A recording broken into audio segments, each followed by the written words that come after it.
Hello everyone. स्वाध्याय channel के इस दूसरे वीडियो में आपका एक बार फिर से स्वागत करता हूं। दैनिक उत्तर अभ्यास लेखन के लिए आरएस परीक्षा को लक्षित करते हुए ये एक यूट्यूब चैनल है जिसमें आज 17 अगस्त को दूसरा वीडियो, वैसे तो ये 16 अगस्त को प्रस्तावित था लेकिन कुछ कमियों की वजह से ये अपलोड नहीं हो पाया, तो ये कमियां दूर कर दी जाएगी, आगे से ध्यान रखा जाएगा इसका।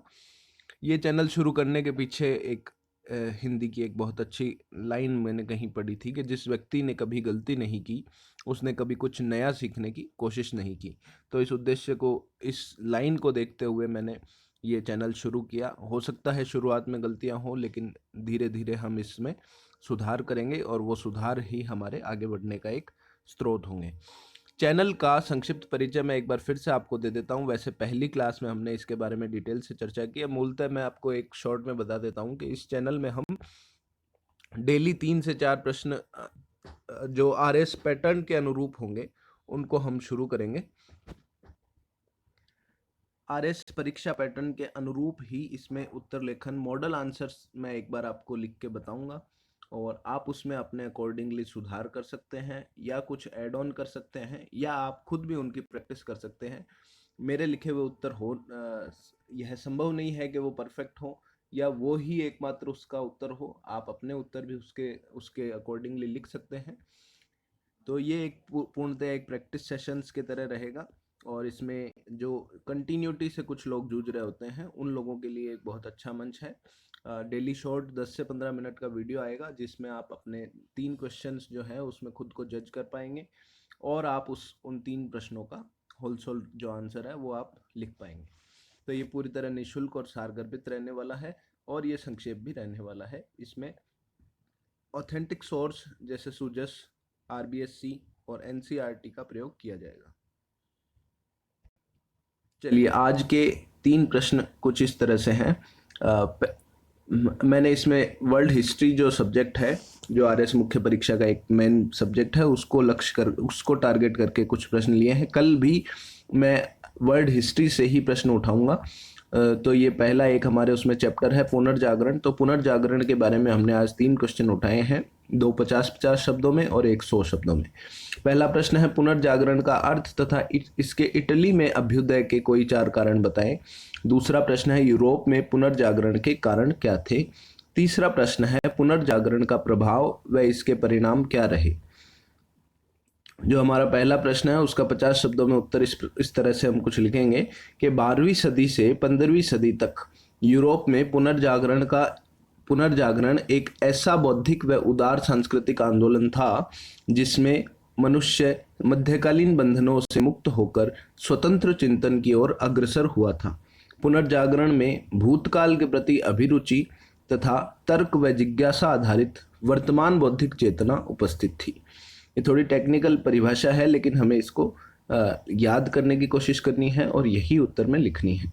और हो सकता है या फिर हम किसी विद्वान की कोट की हुई पुनर्जागरण की परिभाषा लिखें, लेकिन ये मैंने एनसीईआरटी से पढ़ा, उसमें मुझे यही बेस्ट अवेलेबल आंसर लगा जो इस पूरी परिभाषा को कम से कम शब्दों में समेट पाए।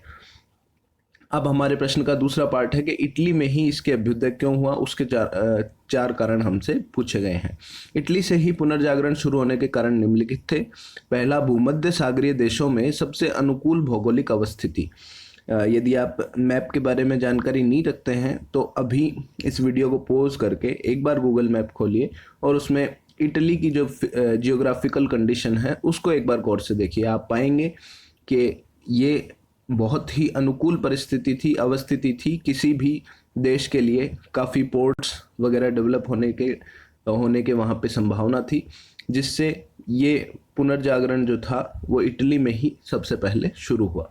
इसके बाद में नेपल्स, फ्लोरेंस, मिलान, वेनिस जैसे समृद्ध नगरों का विकास भी पुनर्जागरण के इटली में अभ्युदय में काफ़ी योगदान दिया। उसके बाद में यूरोप के प्रवेश द्वार जो कि किस्तुनतुनिया था, उसके पतन से पूर्व की समृद्ध जो संस्कृति थी उससे यूरोप वासियों का संपर्क हुआ।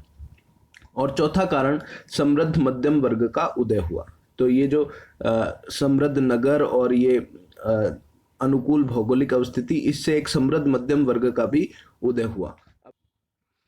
तो इसके कंटेंट की यदि बात करें तो ये आरबीएससी कक्षा 11 की हिस्ट्री की बुक से उठाया गया है और इसमें जो कीवर्ड्स हैं, जो हमने पहले वीडियो में कीवर्ड्स के बारे में चर्चा की, उन कीवर्ड्स को मैंने इस पर्टिकुलर वीडियो में रेड इंक से हाईलाइट कर दिया। जैसे आप इसमें पहली लाइन में पढ़ पा रहे हैं कि बौद्धिक व उदार सांस्कृतिक आंदोलन जो है उसको पुनर्जागरण कहा गया। दूसरा, यहाँ पे तर्क व जिज्ञासा आधारित वर्तमान बौद्धिक चेतना इसमें उपस्थित थी, यह फीचर हो गया पुनर्जागरण का। फिर यहाँ पे अनुकूल भौगोलिक अवस्थिति, समृद्ध नगरों का विकास और किस्तुनतूनिया का पतन और समृद्ध मध्यम वर्ग का उदय। तो ये सारे इस प्रश्न के कीवर्ड्स हो गए। लास्ट वीडियो में मैंने इनको सबको अलग से लिख के दिखाया था। आपको ये कैसे चाहिए, यदि आप इसको अलग से पढ़ना चाहते हैं तो इसमें कमेंट करके ज़रूर बताएं, और आपको ये जो हाईलाइट किया हुआ पोर्शन अगर समझ में आता हो तो इसके बारे में भी अपनी राय जरूर दीजिएगा। आगे चलते हैं, हम हमारा दूसरा प्रश्न पढ़ते हैं। चलिए, हमारा दूसरा प्रश्न है, यूरोप में पुनर्जागरण के कारण क्या थे। इसे हमें 50 शब्दों में लिखना है।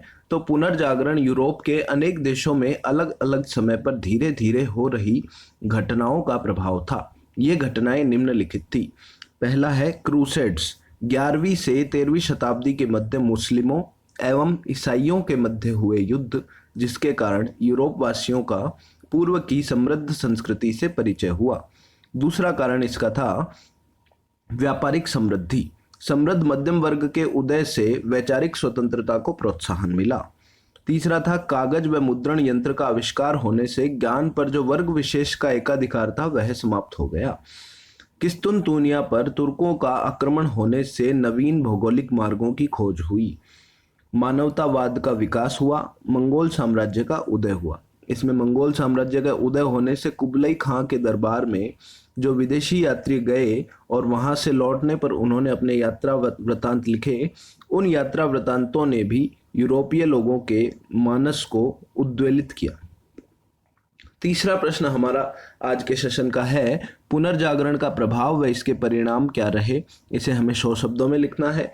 तो 12वीं से 15वीं सदी तक यूरोप में चला पुनर्जागरण आंदोलन एक उदार बौद्धिक आंदोलन था, जिसने मध्यकालीन बंधनों से मुक्त होकर तर्क और जिज्ञासा आधारित स्वतंत्र चिंतन को प्रोत्साहित किया। पुनर्जागरण के निम्न प्रभाव व परिणाम रहे। तो सबसे पहले पुनर्जागरण के प्रभाव के बारे में बात करते हैं। साहित्य के क्षेत्र में प्रभाव, कला के क्षेत्र में प्रभाव, विज्ञान के क्षेत्र में प्रभाव और मानवतावादी दृष्टिकोण का विकास। साहित्य के क्षेत्र में जो प्रभाव आए उनमें पहला ये है कि लैटिन व यूनानी भाषाओं के साथ साथ अब स्थानीय भाषाओं में भी साहित्य सर्जन किया जाने लगा। स्थानीय भाषाओं में अंग्रेजी, डच और जर्मन इत्यादि जो स्थानीय भाषाएं थी उनमें भी अब जो साहित्यिक कार्य जो है वो किए जाने लगे। साहित्यिक विषय वस्तु चर्च व मजहबी ज्ञान के स्थान पर अब मनुष्य का दैनिक जीवन बन गई। इससे पूर्व जो भी साहित्यिक विषय वस्तु थी वो चर्च से संबंधित थी और मजहबी ज्ञान से संबंधित थी, लेकिन अब उसमें परिवर्तन हुआ। उस विषय वस्तु के स्थान पर मनुष्य का दैनिक जीवन जो था वो लोगों की साहित्यिक विषय वस्तु बन गया। तर्क आधारित आलोचना प्रधान साहित्य तथा व्यक्तिगत साहित्य का भी इस काल में विकास हुआ।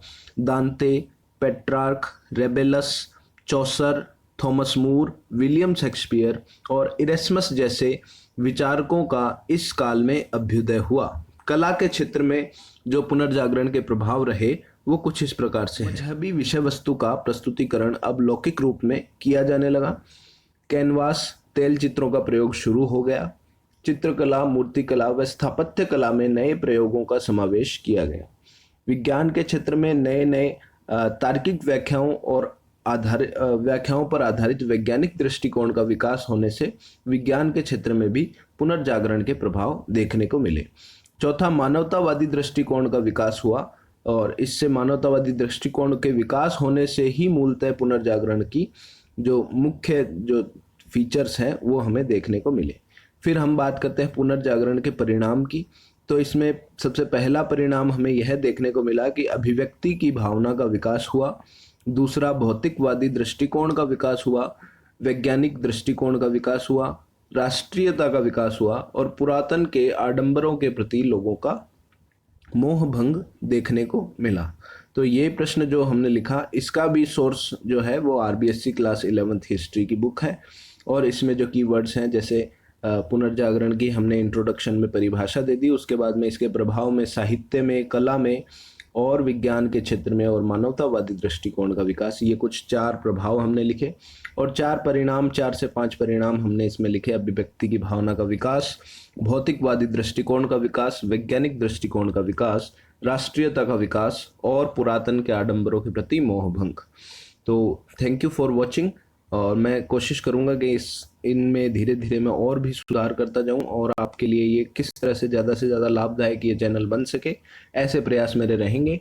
तो ये प्रश्न आज के आप खुद भी लिख के देखिएगा और इनको रिव्यू करने की कोशिश कीजिएगा। हो सकता है कि आपके प्रश्न बहुत अच्छे लिखे जाएं, हो सकता है शुरुआत में आपको लिखने में दिक्कत आए, लेकिन आप इसको कंटिन्यू रखेंगे तो एक दिन ज़रूर हम मिलके ये प्रश्न लिख पाएंगे। तो एक बार फिर से आप सभी का थैंक यू वीडियो को अंत तक देखने के लिए, और वीडियो के में आप जो भी सुधार या जो भी मेरी करेक्शंस या जो भी आप चाहते हैं भविष्य में, उसको कमेंट करके ज़रूर बताइएगा। Thank you. जय हिंद, जय भारत।